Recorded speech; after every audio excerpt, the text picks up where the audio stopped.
What's up, YouTube? It's your boy JP's on the keys, and it's about this video today. And this video right here just intrigued me for some reason, because I don't know why, but I feel like the old Asian warfare really doesn't get told a lot. You know what I'm saying? Of course, we hear about the Ming Dynasty and all these, and the war that was going on between Japan and Asia, because Japan was already fighting with during the World War, during the 60s, when Japan were fighting with China, and Vietnam had their war. Not a lot of Asian conflicts get covered. So, I wanted to shed light on the three kingdoms. This is something that I really have no prior knowledge about. Obviously, somebody's gonna be like, well, this isn't the best source to learn your knowledge. Well, yeah, I don't know. I mean, a lot of people watch this, though. You know what I'm saying? So, maybe, I don't know. Not the best source, but this is a good source for me to start. And this man starts off with a sponsor. He's a GOAT. This video was made possible by Total War 3 Kingdoms, the brand new strategy game from the multi-award winning Total War series. Support my channel by using the link in the description down below to buy the game on Steam. Also, new merch available now in the store, including a mystery new character pin. I wonder who it could be. My question is, if I ever decided to come up with merch, would y'all buy some? I don't know what I put on the merch. I'm going to put Peasy on the merch. I don't know. Would you buy a Peasy shirt? I don't know. You know what I'm saying? That's why I don't push it out. You know what I'm saying? People, you gotta have people, you gotta have customers in order. If you want to start a business, you gotta have customers. If nobody wants it, then why are you selling it? Simple. But that's just a question. Just let me know if you would, because I'm not trying to push anything at all. Because I don't know. I'm not trying to here's some merch. I'm not trying to throw a whole bunch of stuff in your face. Because you guys I'm already getting enough support just by you watching my videos and sharing my videos. So, I mean, if that's what y'all want to do, then by all means. Ancient China. The sun is shining. The birds are singing. The children are playing in the village square. What a wonderful time to be alive. Hey, the Yellow River flooded again and destroyed all your crops. And also we're being raided by nomadic tribesmen. And also, this period of Chinese history may be entirely mythical, meaning you may not even exist. Well, that would certainly explain the laser eyes. Chinese civilization began around the year 2000 BC, when the possibly mythical Xia dynasty was formed. Throughout China's history, dynasties would usually rise up with a powerful leader who worked for the good of the people. But over time, the leaders would become more corrupt and self-serving. Someone would inevitably build a lake of alcohol, and the angry populace would overthrow them, giving way for a new dynasty to rise. Following this pattern, the Xia dynasty was replaced by the Shang, who liked bronze and writing, but then the leaders got corrupt, and were replaced by the Zhou, who liked iron and philosophy. But that one sort of just fell apart, and was replaced. I remember Confucius. Confucius was a he was like a philosopher, kind of a very philosopher before it was really known as philosophy back then. There was a lot of his sayings are definitely of use today. By the Qin, who liked building walls and people made out of rock. But they were pretty tyrannical from the start, and were quickly replaced by the Han, who liked creating new trade routes and getting in touch with their emotions. In line with this pattern, the Han dynasty came about under the strong and popular leadership of Emperor Gaozu. The dynasty remained firmly in place for over 4 centuries and was considered a golden age in Chinese history, developing new forms of art, political thinking, technology. Oh, looks like all the leaders got corrupt. See, probably the biggest problem in ancient China's political system that allowed so much corruption to come about all the time was a little something called court culture. Let me explain. Imagine for me, if you will, that you are the son of the Chinese emperor. Hooray!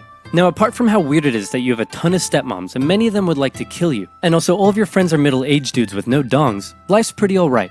One day, your father says, "Son, I know our relationship hasn't been the best, and I've never said this before, but I just want to let you know that I love you." Oh no, I'm having a heart attack! Look at you. Now you're the emperor. I'm so proud of you. But wait, you are but a child and have no idea how to rule over a massive empire. Fret not, because just about everyone in your court wants to help you out with that. Hey man, remember me? I'm your mom's bro. Anyway, I heard you needed someone to rule over China for you. I mean, to help you rule China. So hey, here's a popsicle. I hope we can get along. No way, man. We've been your friends and your personal caretakers your whole life. And even though we may have no dongs, I think you should give us all the power to rule China. I mean, help you rule China. So who will you be influenced by? Your scheming uncle or your loyal eunuchs? And towards the end of the Han Dynasty, a string of child emperors allowed more and more power to fall into the hands of the eunuchs. Oh no, now they're scheming too! They began handing out government jobs for bribes, heavily taxing the poor for their own wealth. And while you're sitting there eating your popsicle, everyone in your court is literally murdering each other to try and consolidate more power and riches for themselves. Oh, so it's like kind of like he's just a placeholder while the adults come and really sees the real power. I mean, okay, I get it. All the peasants are outside like, hey, did you guys know there's been a drought out here for 2 years? Guys? Obviously the people weren't too happy that while they were struggling to survive, they were also being heavily taxed so that the eunuch faction could all have rockin' mansions, complete with swimming pools and Alexas. So finally, when a self-proclaimed Taoist wizard came along and was like, you know whose fault it is that we're all out here starving? It's the emperor and his posse. They've lost their mandate from heaven, and the imperial family must be destroyed with an unrelenting, furious wrath. Also, check this out. Huh? Can you tell what it is yet? Ta-da! It's a little kitty cat. Look at her little ears. The people loved his political philosophy. He promised them land reforms, and his followers grew in number. They began arming themselves and wearing yellow turbans. And they also developed a really catchy slogan. In the year 184, the Yellow Turban Rebellion broke out across China, with millions rising up against the Han Dynasty, and the imperial government in the capital city freaked out. With all their internal bickering, they were completely unprepared and unable to deal with such a huge rebellion. So they were forced to call on independent warlords from across the empire to help them deal with this situation. Some big names took part in the fighting. I'm talking the likes of the great Cao Cao, the tyrannical Dong Zhou, Liu Bei, Sun Jian, and many other Chinese names I am definitely not pronouncing correctly. These warlords crushed the rebellion in their own respective regions, and with casualties in the millions, the Han Dynasty breathed a huge sigh of relief. But what they didn't realize is that by relying on all the warlords and their armies, they had essentially diminished their own central control over the empire, and many of the warlords now held the power to act almost completely independently and rule over their own local regions themselves. Oh, that's a power play. That's a really big power play. It's like, oh, I fought for you. I basically saved your dynasty, so now I get to control whatever land I want to. That's a big power play, though. Back in the capital, the emperor and his son were having a little chat. Listen, I know we've had our ups and downs, and I spend all of my time with your many smoking hot stepmoms instead of you. But what say you and I finally go on a little fishing trip together this weekend? Oh no, I'm having a stroke! And yet another child emperor was on the throne. What I learned later is when you make a website for your videos or for your work or whatever thing you're trying to do next or are already doing but want to do more of, you're kind of just like putting a signpost in the ground and saying to other people that encounter that of, hey, I'm open for business. This is a thing that I'm legitimately doing. Like, this is a thing that I do. It's not just an idea. It's not just a nice thought, but I've got a web page. And that to me felt very official when I was starting out, having my own throne. This time, however, instead of the eunuch faction gaining even more power, this child emperor's uncle became his regent, who also just so happened to be the head of the imperial army, He Jin. Man, I hate those lying, cheating eunuchs. Hey warlord Yuan Shao, what should we do? Kill them all. Right on. You can't kill the eunuchs. They're a vital part of this empire's governance. And also they paid me a lot of money to say that about them. Ah, come on! No. So He Jin and Yuan Shao decided the empress may need more convincing. And so they called in an infamous, feared, tyrannical, overweight warlord from the northwest to help convince her. That man was Dong Zhou, and he set out for the capital city with his army. Hey guys, I heard a rumor that He Jin was planning on killing us. Then why don't we kill him first? And so it was. They lured him to the palace with a forged letter from his sister, and when he got there, they lobbed off his head.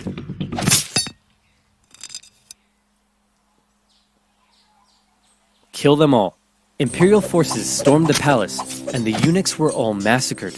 The peasants, who were still suffering from drought and starvation. Yo, why do they have the thing from Hitler when his father was punishing him severely? Hey, bro, that's crazy. Saw what was going on and began to riot. The emperor and his brother were forced to flee the city, which was now in flames. And the feared, nasty, tyrannical, bloated Dong Zhou had just arrived. He found the emperor and his brother wandering the hills outside of the city and was understandably confused. So he scooped up the emperor, went to the capital and was like, "Hey guys, what's up? I see the capital is on fire. Also, I'm here with my army and I have the emperor with me." Wait a minute, the capital is on fire, I'm here with my army, and I have the emperor. Screw you guys, I'm in charge. So now Dong Zhou ruled over the Han Dynasty as the emperor's regent. His first act was to say to the emperor, "Hey man, no hard feelings, but I like your little brother better, so I'm actually making him emperor instead of you, so you're free to go do whatever you want." Actually, yeah, that feels better. Dong Zhou ruled with an... Yo, that's crazy how you can basically just be like, you know what? I'm leading it now. You basically can just overthrow the emperor and be like, "Yep, I'm leading the country now. Forget you." Like, iron fist, and he did whatever the flip he wanted. He made absolute decisions himself, showing no regard for the monarchy. He had his opponents or those who disagreed with him killed. He broke protocol, doing things like keeping his sword when approaching the emperor, wearing shoes in the court, sleeping in the emperor's bed, and worst of all, he would walk in the presence of the emperor. You were meant to trot. The other warlords around the empire hated him, and so they said, "Something needs to be done about this guy. What say we form a coalition and oust him?" And it was agreed. Warlords from across China, their armies amounting to 100,000 men, allied together against the tyranny of Dong Zhou. Yuan Shao's coalition consisted of some of the nation's most capable leaders, including his half-brother Yuan Shu, the great Cao Cao, and Sun Jian. But Dong Zhou had an ace up his sleeve. His protege and adopted son, one of the most skilled and feared warriors in all of China. It's Lu Bu. This guy was a beast of a man. He never lost a duel, and no other warlord dared challenge him to one. He was also famous for betraying just about every warlord he ever fought for, something that Dong Zhou didn't seem too concerned about. The coalition attacked Dong Zhou in Luoyang, and in particular, Sun Jian's forces inflicted a heavy defeat against him, and he was forced to flee to the city of Chang'an. After this initial success, however, the war entered into a stalemate. The warlords in the coalition realized it was going nowhere, and also they all secretly hated each other. So they all went home. Dong Zhou was safe. Until... Legend has it that a government official in Chang'an had a daughter who was hot. Super hot. He invited Lu Bu to his home and promised Lu Bu that someday he could marry his daughter. Then, he invited Dong Zhou to his house and did the exact same thing. Dong Zhou was so smitten that he insisted on taking her as his concubine immediately. And when Lu Bu heard the news, he was pretty unhappy. "Hey man, aren't you worried that you stole Lu Bu's girl and betrayal is like his personal hobby?" yay, the fire alarm. And first of all, that emperor, that guy is very sneaky though. I feel like he was trying to double cross both of them. Because why would you offer your daughter up to both the emperor and his most feared warrior?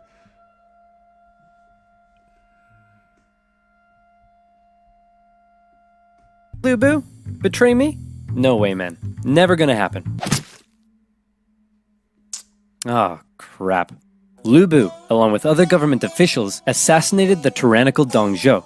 Then they left his body burning in the streets. Some sources say he was so fat and oily, he kept on burning for days.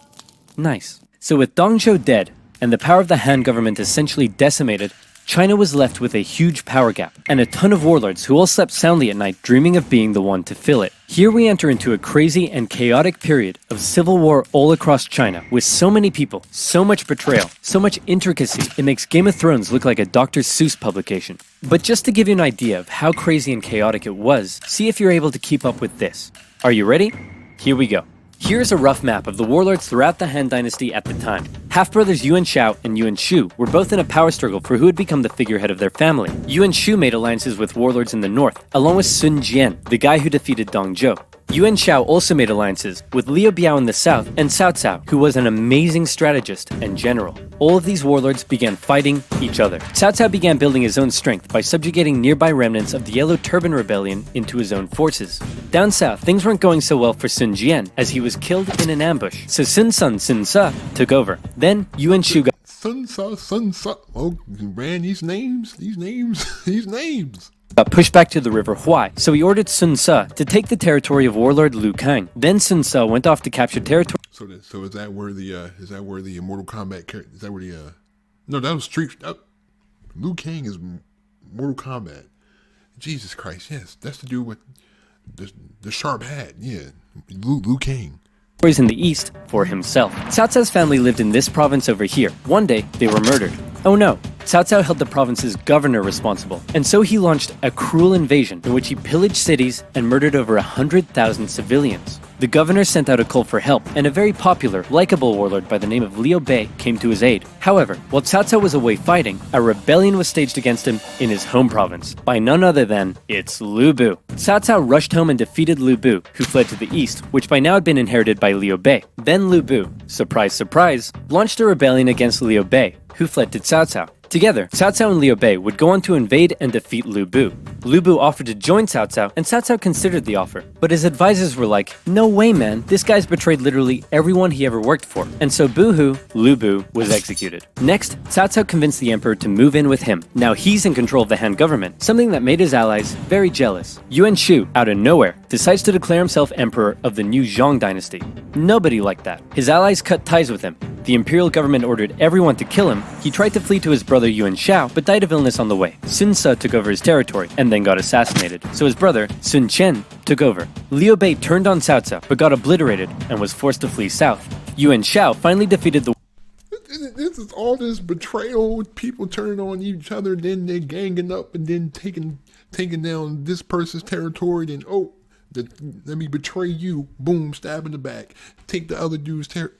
warlord to his north, and could now focus south. He declared war on his ally Cao Cao, but was defeated at the Battle of Guandu. Cao Cao has now united the north, and he turned his attention to the south. In particular, Liu Biao's province was becoming a powerful threat, so Cao Cao attacked him. Liu Bei was now fighting for Liu Biao, and he held Cao Cao off for a while. But then Liu Biao died and his son took over, and immediately surrendered to Cao Cao. Liu Bei was horrified, and he fled southward to try and maintain control of the province. Cao Cao was on an absolute roll, and it looked like he would be the one to take control of China. He began making plans to attack both Liu Bei and Sun Qian, and the two of them, seeing where things were headed, met up and decided to form an alliance.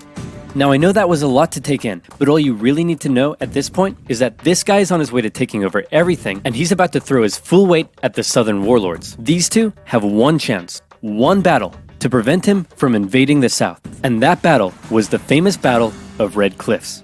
To take the south, Cao Cao would need to control and cross the mighty Yangtze River. He had over 200,000 men to face against Liu Bei and Sun Qian's combined force of 50,000. How would they stand a chance when they were so outnumbered? Legend says most of Sun Qian's advisors pleaded with him to surrender, but then he smashed up a table and they all backed down. Luckily, Cao Cao's forces were ravaged by disease and exhaustion, and his northern soldiers weren't too comfortable on ships. So when Cao Cao sailed down the river and the two sides met for an initial skirmish at Wulin, Cao Cao was unable to inflict a defeat against the allies. Then one of Sun Qian's men came up with a very sneaky plan. He sent Cao Cao a letter pretending that he and others wanted to defect to his side, and offered to bring him some of Liu Bei and Sun Qian's finest ships. Little did Cao Cao know, however, that those ships were full of flammable reeds. As they approached his fleet, they were set alight and destroyed his ships in camp. Seeing the situation as hopeless, Cao Cao ordered a difficult retreat through the rain and marshlands, during which more of his men fell to illness and disease. The underdogs had won, and Cao Cao would never again have another chance to take the south.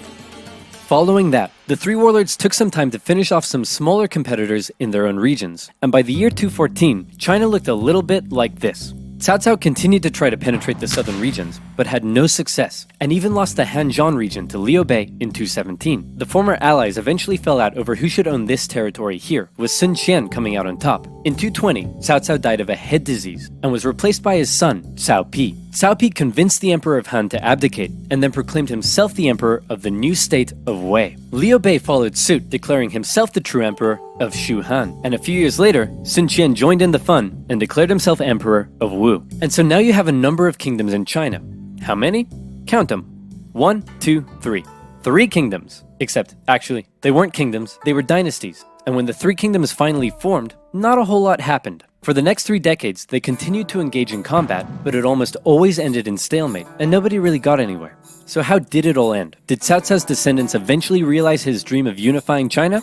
Not quite. Instead, the 3 kingdoms became victims of the usual problems that plagued Chinese dynasties. In Wu, Sun Qian's descendant became a tyrant, who was more interested in spending time with his concubines than governing. In Shu Han, a powerful, corrupt, eunuch faction rose up, and by now we all know how that ends. And in Wei, a string of young emperors gave way for a powerful family, the Sima clan, to take control of the dynasty's government. This Sima clan recognized the weak state Shu and Wu had been reduced to, and so they began making plans. I've just received this letter that says Wei is planning to attack us. Should we make preparations for war? Nah, it's probably nothing to worry about. Let's do absolutely nothing. Sounds good to me. Wei launched a full-scale invasion into Shu, which fell within a year. Then Sima Yan forced the Wei emperor to abdicate and proclaimed himself emperor of the new Jin dynasty. In the year 279, Jin launched an invasion of Wu and finally unified China in the year 280. The pattern of rising and falling dynasties, division and reunification would continue in China for centuries to come.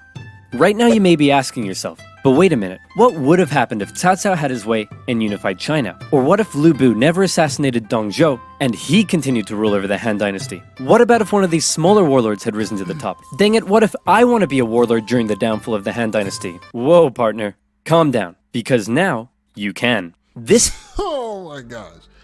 This man is a goat with the sponsors. But my thing is, so if China had not been unified, would it have been just, what would it have been? Would it have been like, it wouldn't be China, it would be like dynasties within China. It would still be, oh, we're paying attention to the such and such a dynasty in China, and would it be like multiple dynasties? That's what I'm thinking, like, because obviously unification led to just it being known as China. But if it wasn't unified, wouldn't it just be like a North China or like a South China, like how like North and South Vietnam was, or like how before they unified into one country, which is just Vietnam. Just like how North Korea and South Korea are divided. But this was interesting, you know what I'm saying? It was something different from the American and the European wars that I'm more familiar with. It's something new territory, but I like it though. Anyway, thank you again for watching. Leave a like if you enjoyed. Subscribe if you are new to the channel. Don't forget to share the video wherever you share videos at. But anyways, I'm out. Be safe during this quarantine. Have a great day. Stay on the grind. Peace.